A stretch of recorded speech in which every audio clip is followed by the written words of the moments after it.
First of all, you have to think of what are the topics I can talk about, how to write a really nice keynote, and then start reaching out. And probably the first many engagements will be free of charge, but you have to build a name for yourself. And there are also companies that you can work with that can advertise you and connect you with the right audience. So that's the third one, speaking. The fourth one is for people who have a bit more experience, like... Welcome to the Vision to Reality podcast. I'm your host, Curtis L. Jenkins, and in each episode, I speak with industry experts, thought leaders, and innovators to break down the strategies, techniques, and methods that turn their ideas into reality. Whether your vision is to scale your business, build and lead a winning team, prepare for your next big career move, this podcast is for you. Let's get started and bring your vision to reality. Hey everyone, welcome back to the Vision to Reality podcast, where we invite visionaries, people who have turned their personal and professional visions into reality. I'm your host, Curtis Jenkins. In today's episode, we are fortunate enough to have Ani Filipova, who has been an international banking executive for over 25 years. Her career is taking her to Bucharest, London, Singapore, and Hong Kong. Ani has spent 21 years with Citibank in Europe, the Middle East, Africa, and Asia in diverse roles and departments. Between 2015 and 2021, she served as the Regional Chief Operating Officer for Citibank Treasury and Trade Solutions in Asia. $2 billion in business covering 16 countries, including India and China. Annie's a world traveler. Ani played a key role in transformative initiatives in digital innovation and organizational culture change. During this period, she won the Global Banking Award for Best Digital Bank in Asia 6 years in a row, along with multiple honors as Euromoney's Asia's Best Transactional Bank. In 2021, Ani stepped away from her corporate career to explore new horizons, a portfolio career. Annie's impressive portfolio includes founder of the Change is Possible membership community, supporting professionals to future-proof their careers, build personal brands, and launch portfolio careers with passive income. Change coach for leaders, founder and CEO of Change Advisory, advising financial institutions to formulate and implement strategies for digitalization, culture change, and employee training and upskilling to be ready for the future of work. Representative of the University of Northern Illinois in Eastern Europe, member of the NIU MBA Board of Executive Advisors, founder and host of the Change is Possible podcast, devoted to change and career transformation, judge at the annual Global Change Awards in London, keynote and TEDx speaker, and finally, Forbes eFinancial Careers Treasury Today contributor on the topics of careers and payment trends. Ani, welcome to the show. Thank you so much, Curtis. You were reading this and I was wondering, wow, that's a bit too much. I have to trim this down a little bit. Well, to be honest, I purposely left it long because I wanted everybody to know the impact and the magnitude that you have. And I didn't even scratch the surface. When we talked about your TEDx, right? We just read the line, but we didn't talk about you being an advocate for climate change and how you see the world and how you're trying to change the world. So my first question to you is, who was the person that Ani was that led her up to being this person that she is today? Who am I? I am somebody who was born behind the Iron Curtain in communist Bulgaria many, many years ago. And as far as I remember myself, I was dreaming of foreign lands and to travel. And countries like Singapore and names like Kuala Lumpur were so mystical for me, and I never thought that I'll ever see them. So, but I managed to climb to the top of the banking world as a COO. I managed to travel the world. I visited more than 80 countries. I lived in 7. I lived in Singapore. I went to Macau. All these places which I was dreaming about when I was a child, I went to them. So I ticked off all these things. And then I'm somebody who likes change very much. That's not very typical for people. I've changed my career 15 times, changed jobs 15 times, completely changed career. And generally changing countries every 4 to 5 years in my life. At the moment, we live in Greece. So once my kids are old enough, we'll move somewhere else. I don't know where this next place is going to be. When I left my corporate career, I realized that there's so many people in the corporate world who are brilliant and have a lot of ideas and are really stuck, unfortunately. And I think that none of these things that other people do are possible for them. They just think that this is what they have to do till the end of their life. And they think they don't have options. So that's my mission now. This is what I do. I help people who are stuck, and I'm showing them what is possible, what portfolio career is, and what they can do. And even if they don't end up leaving the corporate world, just the thing that they will know what are the options and potentially might even choose something as a side interest and not leave the corporate world. Even that's enough, because you don't need to have only one job that gives you all the satisfaction in the world. You can have several things. And this is what I teach people through my community, through coaching, and through the Portfolio Career Accelerator, which is going to launch in January. So that's me. I can relate so much to what you said. My first question is, who do you know back behind the Iron Curtain or in Bucharest that was stymied or stuck and did not move like you, did not take that dream of being outside or that courage to just get outside and travel the world? Do you know somebody that's stuck there? Absolutely. And I know a lot of people who didn't take the chance. And well, everybody chooses how to live their life, right? So some people just like to be living in the street. They lived all their life and see all the people they know from grade one. Well, I'm not that person. I just want to see the world, and I don't want to see different people. I keep in contact, and I know where I started from. Have all my friends that I used to have when I was living in Bulgaria, but I also have so many other friends all over the world and acquaintances, and it's an amazing thought to think that in every country I go, I potentially know one or two people that I can go and meet. So there are many people who are stuck, and there are many people who think that this is how life should be. And you can't change that. If somebody doesn't want to change from within and is happy with the surroundings, or even if they're not happy but they just accept it, there is nothing you can do for them. Those who actually reach out and say, well, show me how to do that. Well, these are the people that you can help. So here's why I relate to this. I did not grow behind an iron curtain, but I would say my iron curtain was a neighborhood of poverty, North Philadelphia, right? So in America, you would know what that's like, right? Yeah, I've been to Philadelphia, actually. I know exactly.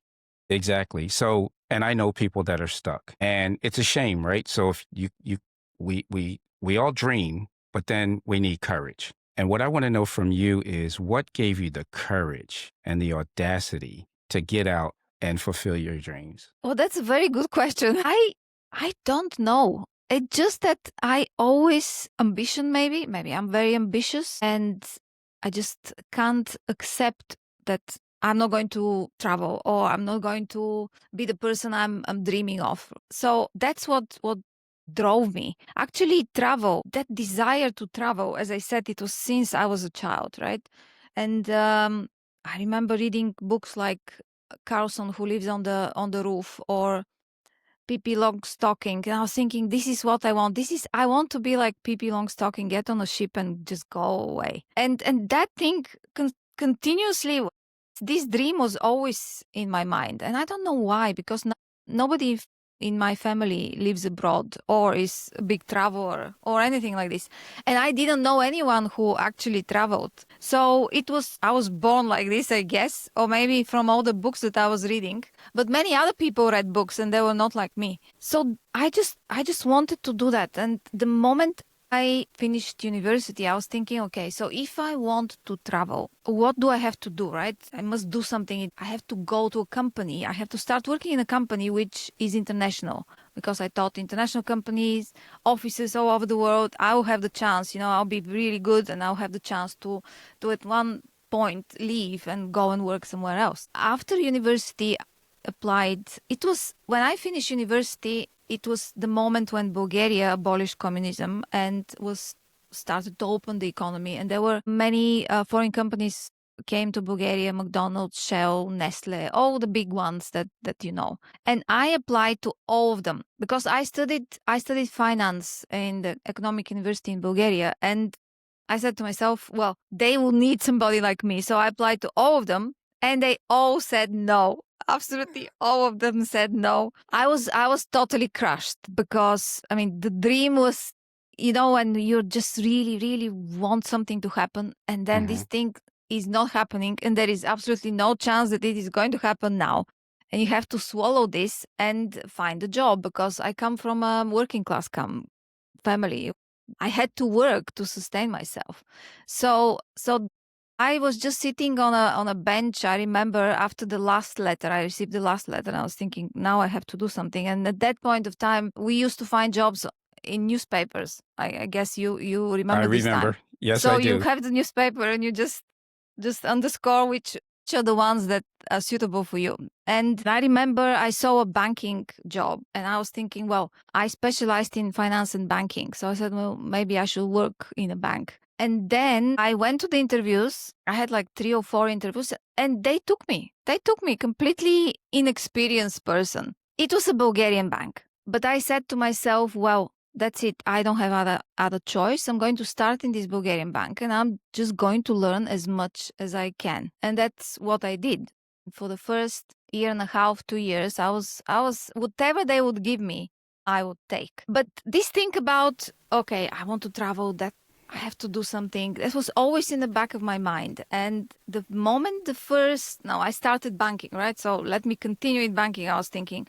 And the first international bank which opened in Bulgaria was a Greek bank. And I applied and they took me. So I started working in an international bank. And that was the first time I traveled to Greece, to any country in the Western Bloc. And I was 24 years old. That was the first time boarding a plane in my life. After 2 years in that bank, there was another Austrian bank, Raiffeisen Bank, which was Central and Eastern Europe, so it was bigger. I said, okay, I have to move there because there is more travel. So every time I moved, not because I have a better position, a better grade, a better this or that, because I would travel to more countries. That was what drives me and used to drive me a lot in my career. Actually, majority of my decisions were based on the fact that where I'm going to live is going to be interesting and where I'm going to travel. These are the two things. And of course, obviously, I was thinking about the job and the pay, etc. But the main driver was that.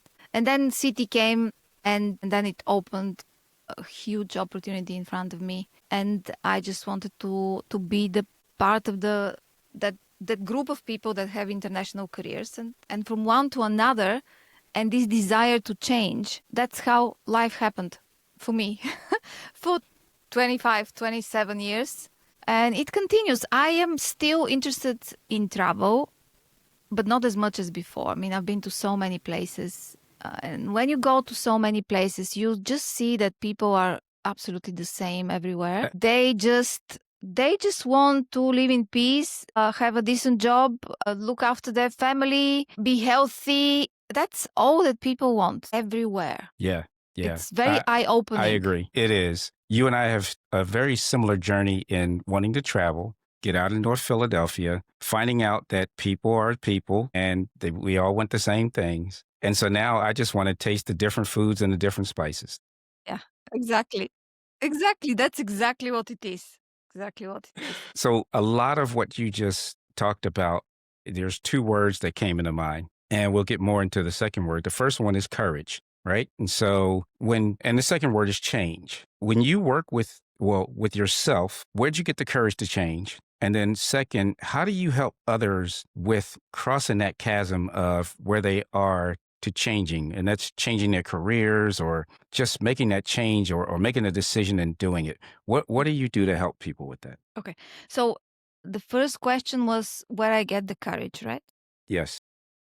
So generally what I wanted, first of all, I mean, you gotta like change. Otherwise, it will be very difficult for you to do all these jumps from one country to another, from one job to another. You're just about the third year and you're getting you're delivering well and you're getting to know your way around. And this is when something in the back of my brain starts kind of bothering me. So, okay, so, all right, so you've been here for 3 years. Well, what is next? What is next? That's always this voice in my head comes about 3 to 4 years and makes me really, I can't settle. I can't just, I mean, I have the feeling that that's it. If I settle, I'm going to die. Not literally, but I'm just going to, it will be boring.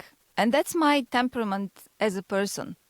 That's me. It has negatives because people around me get a bit tired of that because, just something new. I mean, we live here, let's move there. I've done this, no, I can't do this anymore. I have to do something different. So it has pluses and minuses, but the drive to change overpowers any fear and anything that would stop me. And then later we'll talk about the completely different courage to leave your corporate career, but that's a bit different. So how do I help people? The thing is that the one reason why people feel so overwhelmed when there is change is that they just think about that big thing that they have to do, the huge thing, and they don't, first of all, it's like a chimera, something very big up there. There is no concrete thing that they want to achieve and with this change, right? And it's like jumping in a car. You want to drive, but you haven't punched in the direction. And how do you know where you're going to go? Are you going to go drive and what? In loops? You always have to know where you're going. Sometimes where you're going is frightening. Often people just want to forget about this and somehow not change. They want to change, but somehow without changing. And well, that doesn't happen. You just have to accept it. And that's what I give them first. First, what is the goal? And what in this goal is frightening you? Mm-hmm. And then we dismantle every single one of these fears, because majority of these fears of change are completely in our heads. We just think all the worst things that will happen. That's quite normal for people. I mean, we have this is one of the things that never developed in the brain, in our brain, is the self-preservation reflex, and it's very, very strong. But sometimes the brain accepts it. I mean, something that is a change and is frightening, it accepts it as if your life is at stake. And your life is not at stake at all. You're not going to die. You're just going to have to go through a little bit of insecurity. You won't be that happy. You'll be not sure what you're doing. You're testing things. People will think you're not as good as you were so far, because so far you were 5 years in this job and you know everything. So that's really the way. First, where you're going, why you're going, and then why you're afraid. What are you afraid of? Are these logical fears? And inevitably, in every case, we get to a stage when people say, yeah, that's correct. This is not logical. And that immediately brings some kind of courage and confidence. And once you start feeling a bit confident, the next step is much easier. And then the next thing I do is, as I said, this is a big change you make. And from now to then, it looks like a chasm, exactly, a big one. And how are you going to jump over it? And the secret to that is to have little steps to break this big plan to achieve something or to change into actionable small steps that you can actually swallow, and it's not going to be paralyzing to think about them. And with these two approaches, I haven't had a case when the clients I worked with didn't have the plan, didn't achieve it, and didn't do the change. Some people take more time, some people take less. It depends really on, do you have this in you, or you have to really train it in you to change? But inevitably, everybody gets there. And getting help is so important. And we are not trained to get help. We are trained to, I have to do it by myself, because if I ask anyone, that's a sign of weakness, which is totally crazy. It's not a sign of weakness. You just have to ask. Maybe you don't ask the people that are going to ridicule you or, make jokes of you.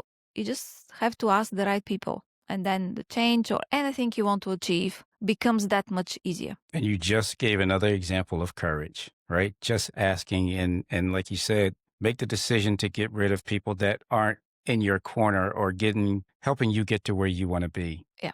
And Exactly. I love the term that you said, the self-preservation reflex. I mean, as human animals, we've been doing this forever, right? And we sense this fear and we have to protect ourselves. But in order to grow, we got to get out. We got to step outside. So it's good. It's good that you do that. You want to go ahead and elaborate making changes in your career? Because you have a whole podcast around it and transformation and change. I want to hear more about that. Tell me how you uh, apply your changing process and who do you help and how do you help them? Okay. So my podcast, I mean, everything I do is around giving examples to people of how others have achieved something. Because I'm a person who, when I see something is possible, it just brings me, I mean, confidence. I think, okay, if that person did it, I can do it. And I bring different perspectives because sometimes people say it's easy for you to speak like this because you Right. were a senior person, you had savings and this and that. And that's why I make a point to bring people who didn't have savings and are not a senior C-suite executives. Because if it depends on what you want to do with your life. And I know it sounds like a cliche, but if you want to achieve something, you'll find a way to do it. If you don't want to achieve something, you'll find 100 ways not to do it. So you choose. It's your choice. And very often when I write on LinkedIn about change, and people just send me messages there and say, "Oh, but you don't put things in perspective." And my circumstances are very difficult. And I understand that. My circumstances were very difficult too. When I started work, my father and my mother didn't work. It was such a bad time in Bulgaria. There were coupons for food. I mean, this transition between communism and open economy is so bad. So we've been, I mean, Eastern Europe, Bulgaria, we didn't even have a car. So sometimes people they're so ahead of me of what I was then, and they still complain. I don't have this, I don't have that. If your mentality is a victim mentality, well, nobody can save you. So I will probably talk about, first of all, how and why I left the corporate life, and that will give a little bit of perspective into my community, the Portfolio Career Accelerator, because they're all connected. So the idea that I should live the corporate life just came into my mind suddenly when my kids were 9 years old. And I was thinking, because when you are in your 30s, 20s, and beginning of this, you think, oh, I'll do that and I'll achieve that and next year. And then you come to 45, 6, 7, and you start thinking, oh, wait a second. So I'll be 50, and then 10 years later, I'll be 60. I mean, when I'm going to achieve these things? Not that I'm going to be old, but I mean, why people die at 60? Why do I want to wait so much? And then the other wake up call was I was looking at my kids, and I always said to myself and also to my husband, well, there will be a time when I'm not going to work and I'm just going to enjoy family life. And I was saying that forever. And then I said, well, my kids are 9. They in like 3 to 4 years, they will be teenagers. They would not want to do anything with me. They will be with their friends, and then they become 18 and they leave. I have to act now because I don't have time. I have a very limited window of opportunity where I have to do this change. That was the first thing. Today's episode is brought to you by ConvertKit, the email marketing platform designed for creators, consultants, and entrepreneurs who want to communicate clearly and scale their influence. Here on the Vision to Reality podcast, we focus on turning ideas into action, and ConvertKit gives you the systems to do exactly that. Whether you're nurturing leads, growing your audience, or launching new offers, ConvertKit helps you build real relationships through clean automation and thoughtful communication. If you want to transform your expertise into steady momentum, ConvertKit is a tool worth having in your business. You can check it out using the link in the show notes. Once again, the link is available in the show notes. And now, back to the show. The second thing was that, again, in your mid-40s, suddenly you start having different pains, your neck, your back, your shoulders, your hips. It's something starts, and constantly something is going on. And for women, it's perimenopause, menopause, that adds a different layer on the whole thing. And you just one day wake up and think, well, if I'm continuing to do that with a high stress environment, sitting at the desk for 12 hours a day, working nonstop, no matter how, I mean, I enjoy working, I love my work and I enjoyed working. It has a toll on your body. So if I want to live long life, healthy life, I have to start doing something now. And although I was going to the gym and I was eating healthy, at some point, I mean, you cancel so many appointments in the gym because there is something much more urgent at work. That was the second thing. And something else happened simultaneously. As these thoughts are going around in my mind, by chance, I was actually introduced by a colleague of mine to a lady who had a membership community in Hong Kong, in actually covering Asia, for women entrepreneurs. And he introduced us, and then I became their ambassador. And I started helping women with setting up their companies in terms of, well, as a CEO, what you have to do, or what are your HR, how do you hire, I mean, procedures, what do you do? And I was transferring some of my knowledge of huge organization, what are the best practices. And then one day they invited me to one of their events, which was an event where women entrepreneurs are gathering in a big hall, and they're editors from big magazines like Vogue and other Asian glossy magazines, and they pitch their businesses for 3 minutes, and at the end there is the best speeches, like 5, I can't remember, 3 or 5, will have advertisements for free in these magazines. And it was a great high stake, right? And then I was sitting there, it was several hours, and there were so many women talking about products and services I never thought anyone can even offer, or that anyone needs these things. And it seems that these women were making money and this was their life. And then I started realizing that I'm in a bubble of finance and banking, and I don't know anything outside of this bubble. And there's so many people. We are 8.6 billion people in the world, and I'm working in an institution which is great, but we have 250,000 people in the world. So I was thinking, I'm in this bubble. I have to break out of it. So all these 3 things culminated, and made me start thinking about what you do.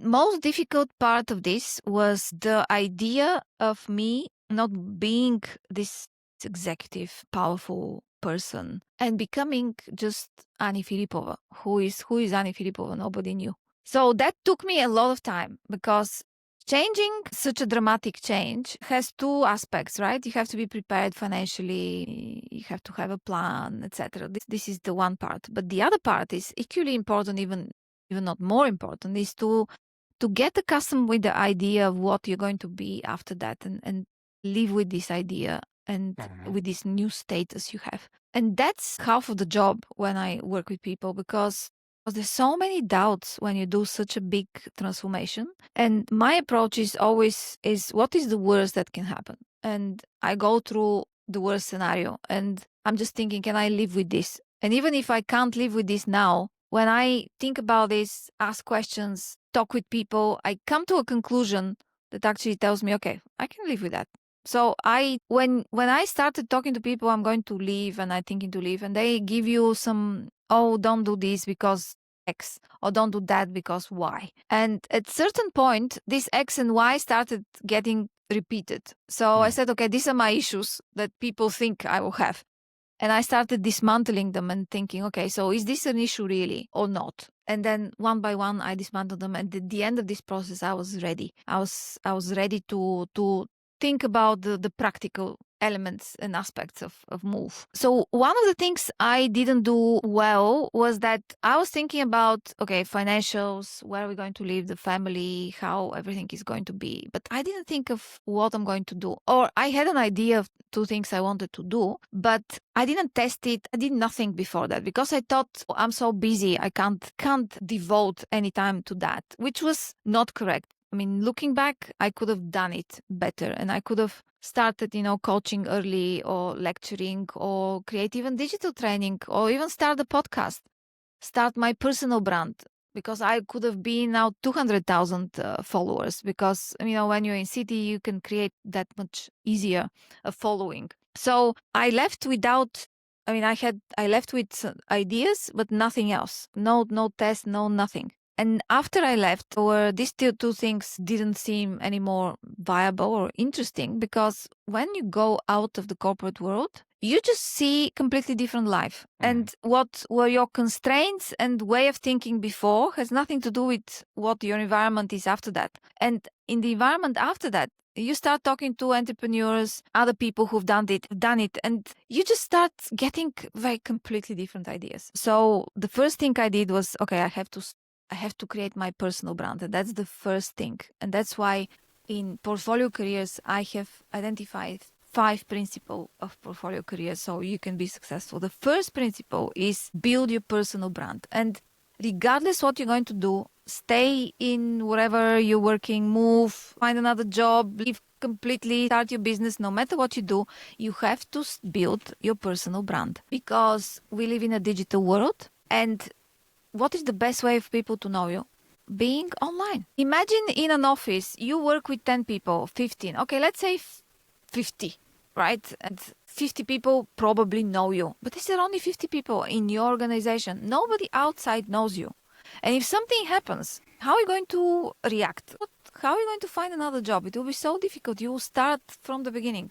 And then I said, wow, that's the first thing. I started building my personal brand. So that's really important. And I recommend everyone does this. Regardless, even if they stay in the corporate life, imagine if you have a following of 10,000 people. And your standing within your company will be much better, because if you have managed to create content and information and people actually follow you for who you are, imagine, obviously you have leadership qualities or other qualities that your employer maybe haven't seen in you, right?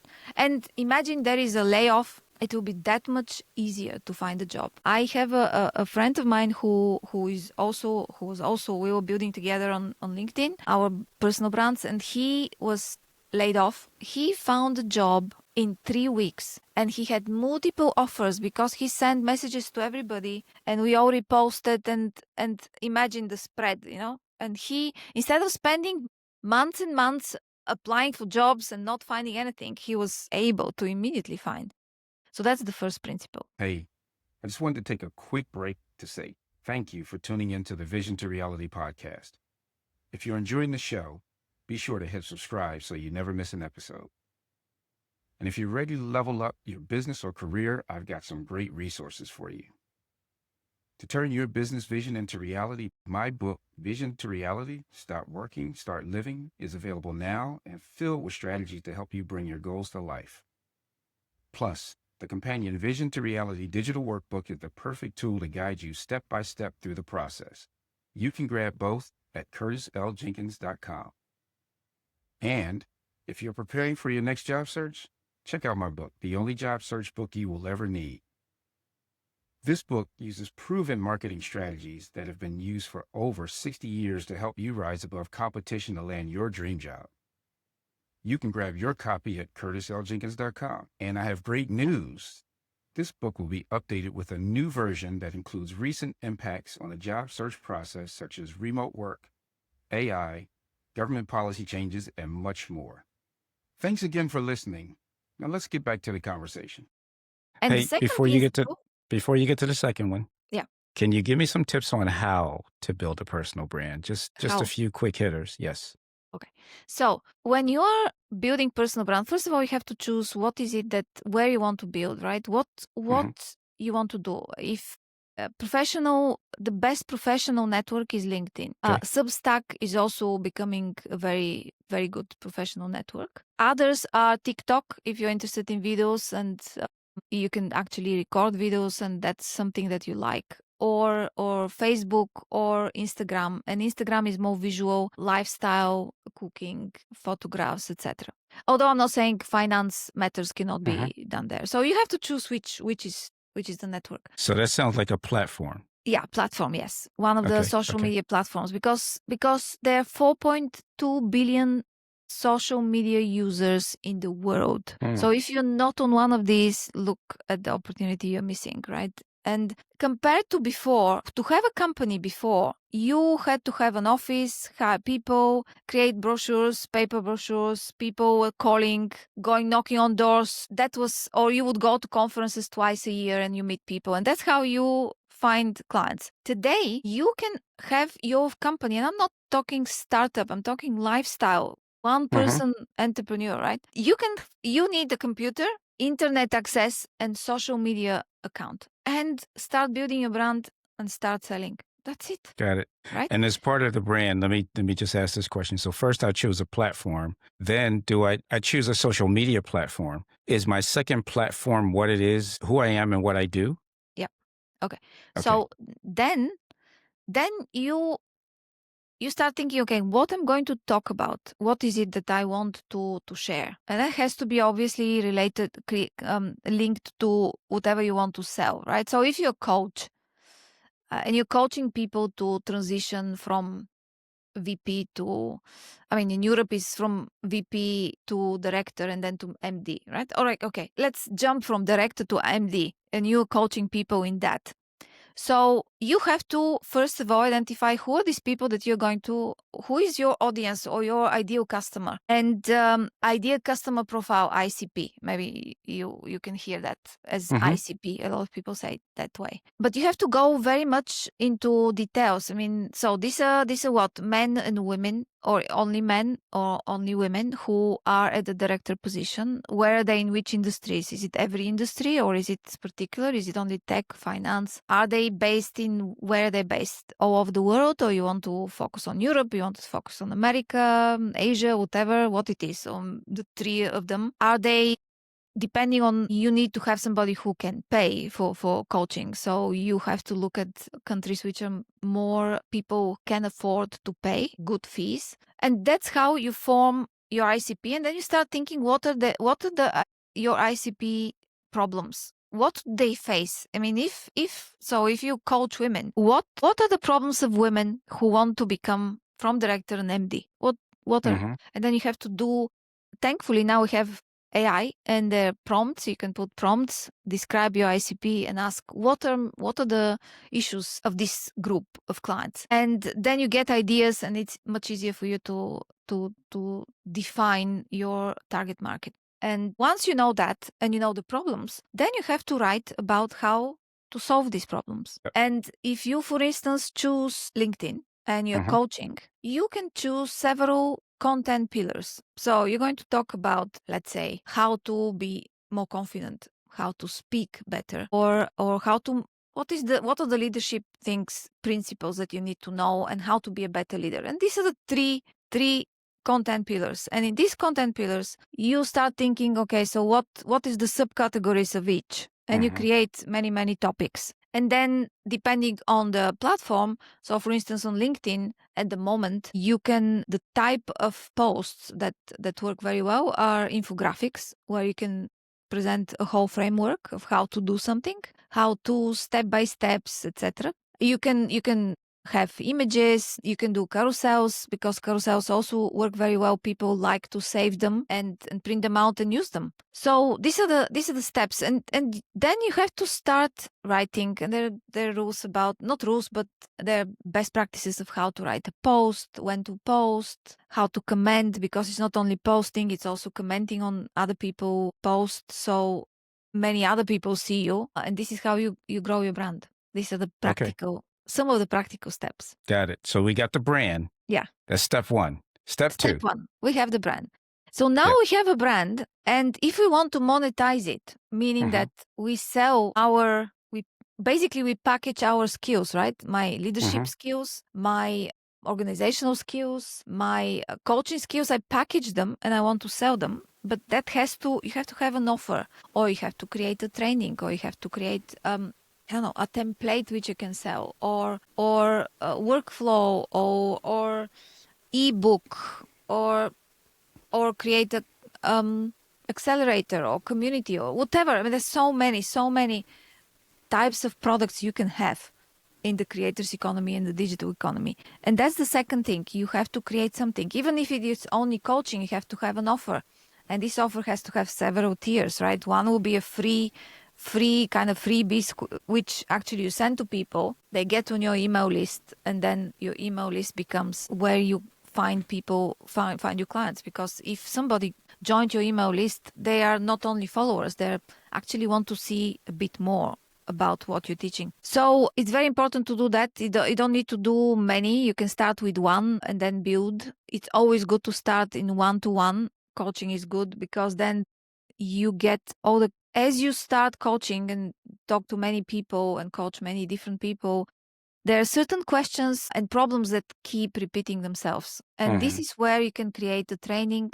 You can create something that is like not one-to-one training, but you can do one-to-many, like accelerator, or just a week course or 1 week course or a month course or whatever. So one leads to another and it changes.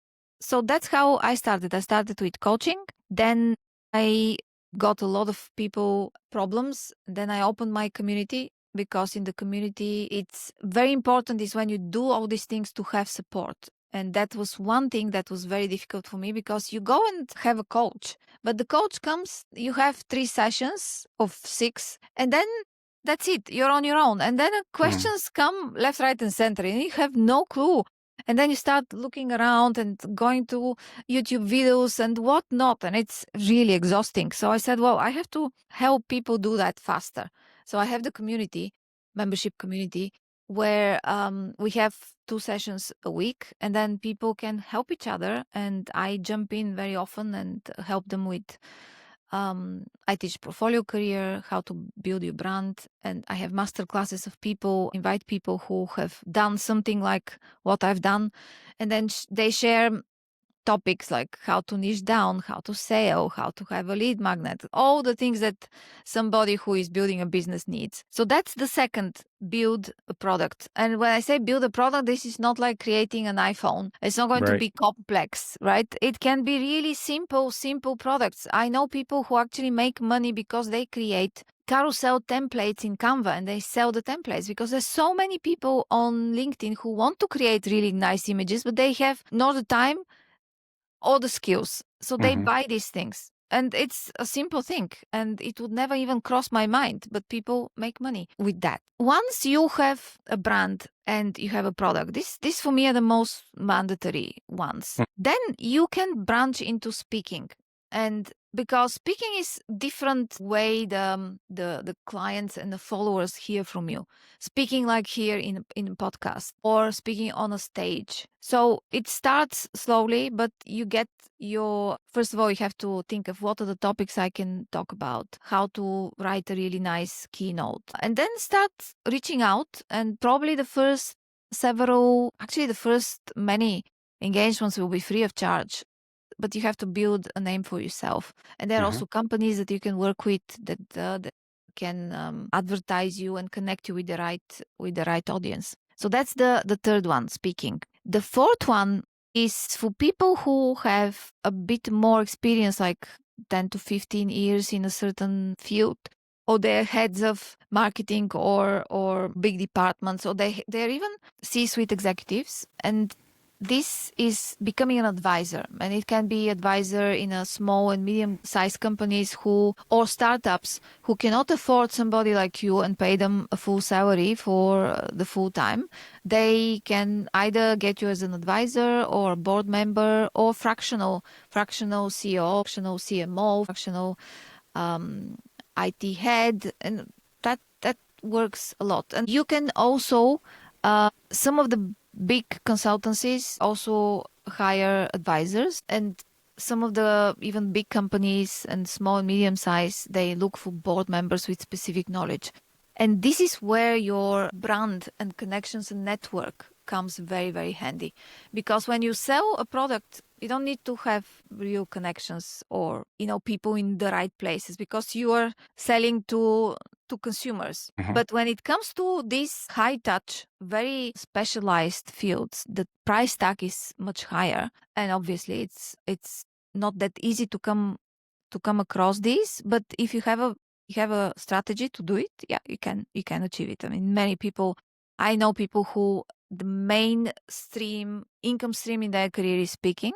speaking opportunities, and they have additional small things, because once you speak, you can create a training how to do a TEDx talk, how to land a TEDx opportunity, how to write a keynote. You can make a video out of this. So it's the moment you have a skill, you can actually create 15 different ways to sell it. And then after that, the fifth pillar of portfolio career is investing. Some people start with this one. So if you are a C-suite exec or trader and you've done very well through your career, you actually can have enough money to invest in shares, ETFs, whatever your thing is, invest in it and have a passive income. And then you can decide to do anything else you want, or you can just sit with the passive income. This is for some people who can do that. But for people who don't have the money upfront, the first investment is in yourself, studying, learning, getting coaches, learning how LinkedIn works, learning how speaking works, and all these things. And then as you accumulate income, you start investing, and you don't need to accumulate hundreds of thousands. You can start investing with 1,000, 2,000, even with $200, 200 euros. There are many brokers who are reliable. You can just, and at a very low fee, you can invest, because through banks it's very expensive. And these are the 5 pillars. Now, in the accelerator, I'm adding another layer, which is AI, and how to use AI to scale and to build your business. I have a virtual assistant, and then I have several AI agents and custom GPTs that actually help me do most of my work. And my investment was becoming part of the Dent Accelerator. I was also part of Chris Donnelly Accelerator on LinkedIn. So I did invest quite a lot in the knowledge, because coming out of the corporate life, you think you know everything, but entrepreneurship is a bit different, and you just have to learn your way in these new fields. So that's what it is from the beginning till the end. A career portfolio. On portfolio career. And then you can control what you want to put in your portfolio career, how much to invest, how much you want to work, how much you don't want to work. It all depends on how you structure it. And the combinations of things you can have in a portfolio career can be any combination. You can have 5 things, 3, 2, 15, if you have the capacity. It just depends on the... I love it. So I'm going to repeat it. Brand, offer, product, speaking, product, brand, product, becoming a speaker, becoming an advisor, becoming an investor. That's right. I love it. As you're talking, a lot of what you say, well, you and I both were part of the Dent community, but I just feel like I have a kinship with you from across the world, right? Like our experiences in growing up, our desires and courage to be different, to get out, to explore the world, and then to give our gifts to people because we had the courage and the audacity to turn our visions into reality. I really do appreciate you sharing all of that, and I can relate to it. I mean, I just feel like we have this connection, and I'm hoping that anybody watching can understand that it starts early as possible, if you can, to make those changes, and you have to have the courage to do so. That portfolio career or career portfolio is talking about, and Annie's going to correct me if I'm wrong, but a way to sort of give yourself multiple streams of income while you're just basically being who you are and sharing with the world the things that you've learned. Exactly. Absolutely. And the thing is that you don't need to leave your corporate job to start a portfolio career. That's right. Because I'm still in my career. Yeah. So I recommend everyone who wants to do that to actually start on the side, test it. And then there are many signs when it's time for you to leave, because you either will start having more clients and your corporate job will be the stopper of really scaling, or you can have enough revenue that actually combined with savings, you can just leave and scale. Or you're just ready, kind of emotionally, you've done the inner work and everything is ticking, you can go. Yeah. So even if you stay and do nothing, you just have another interest, and that might be the little thing that makes your life much more interesting. Yeah. For me, I'm still in my corporate job for a couple of reasons. One, I just absolutely love what I do. And the organization knows what I do, and with the job and outside the job. The second thing is I have a significant investment in this company. So I'm part owner and Yeah. I'm just waiting for an event. And then that event can significantly change my life where I don't have to do anything. But what I'm really going to do is this stuff full time, Yeah, right? So exactly. the good news is I'm living in my retirement right now while I'm working. And it sounds like that from your portfolio career perspective, I'm doing the right things. Yeah, you're doing the right thing. Exactly. You're doing the right thing. The thing is that I hate when people say, I'm just going to retire and do nothing. Because why?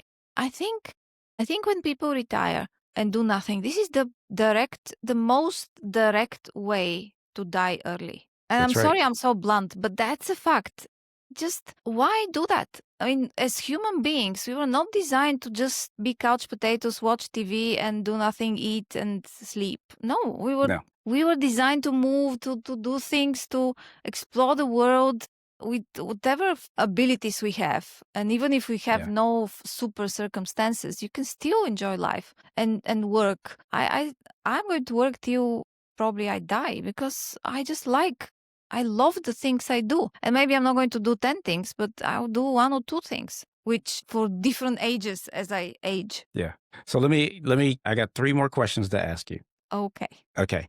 So the first one is throughout your career or through your portfolio career process, there's that one person that you helped, and that one person still resonates with you. It touched your heart. It even made you a different person. You don't have to say any names. You can give the scenario, but who's that one person that let you know what you're doing is the right thing because of the success they had? Well, I can't say it's one person because I mean, if I have helped only one person, that's such a sad story. So I love working with people and helping. So that's why when I started thinking about what is my persona, Hmm. and it's about change and helping.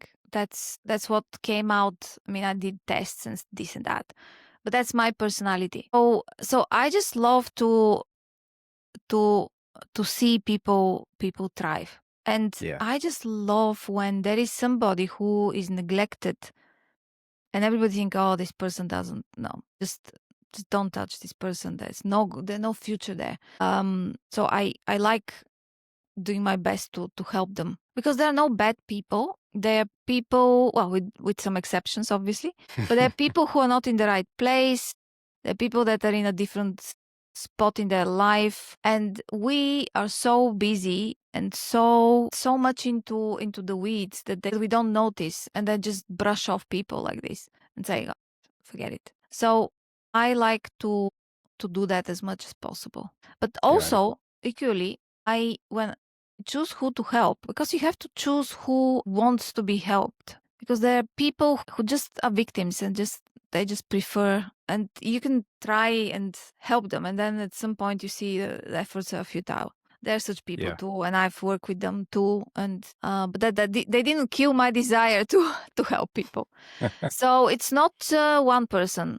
It is there are many. I'm not saying that I'm just helping Hmm. thousands, but the thing is, if you tell me to only think of one person, I just can't. It will be such a That disservice to all the great that's people who done amazingly. That's fair. Okay. What's one question as we were preparing and coming here that I did not ask you that you hoped I'd ask and that you would answer right now? What was that question, if there was any? There was no such question. I don't I don't want people to ask me certain questions. I just want people to ask me whatever they want. And if they forget something, they can just send me a message and I can answer that question too. Because, just I don't go to podcasts or other places with preconceived ideas and an agenda. Yeah. Yeah. If I That's want to good. say something, I would say it. So That's if good. I wanted to talk about something, believe me, I said whatever I wanted to say. I love it. I love it. Okay. All right. So then the last question, and this is just before we wrap up, we want to tell our listeners how they can connect with you and what do you have coming up? Yeah.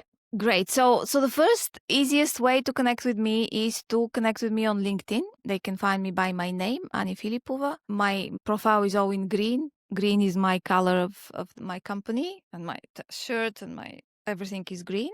That's the first thing. I have my podcast. Actually, my podcast is now in the top 12 career change podcast in the world, which is amazing. I have around 30,000 subscribers. The podcast is called Change is Possible. And if they put Change is Possible, Ani Filipova, it will come up again. I'm in a green dress, so everything green. I have my community website is very easy. changeispossible.co.uk. Okay. And that's the community. On my LinkedIn, I have the accelerator, the Portfolio Career Accelerator starts in January, 26th of January. It's I have a wait list. Anyone who wants to apply to be part of that, I'll have 20 participants. It's I'm going to have several people who are going to help me teach. I have an MD from NG who is going to talk about investing. I have a very, very famous person on the speaking site who had 50 million views on their TED Talks. And I have somebody who works, I'm not saying names yet. I'll announce when the time comes, but I have a very good group of people who are going to teach with me the 5 principles plus the AI layer to teach people how to use all the AI apps that will make your life easier and your content easier and everything much easier. Wow. So we'll be sure to link all that information in the show notes so people can connect with you. My audience can connect and be part of that 30,000 community and make it much more. And I want to thank you for joining us, and to everyone listening. Thanks for another episode of the Vision to Reality podcast. And until next time, keep bringing your personal and professional visions to reality. Thank you so much. That's a wrap on today's episode of the Vision to Reality podcast. A huge thank you to today's guests. You can find all of their contact information in any resources mentioned in the show notes below. Also, can you do me a big favor? If you found today's conversation valuable, I'd love for you to subscribe, leave a comment, and a review, and share it with a friend or colleague who could benefit from the information shared today. And remember, vision without action is just a dream. Let's turn those big ideas into reality. I'll see you in the next episode.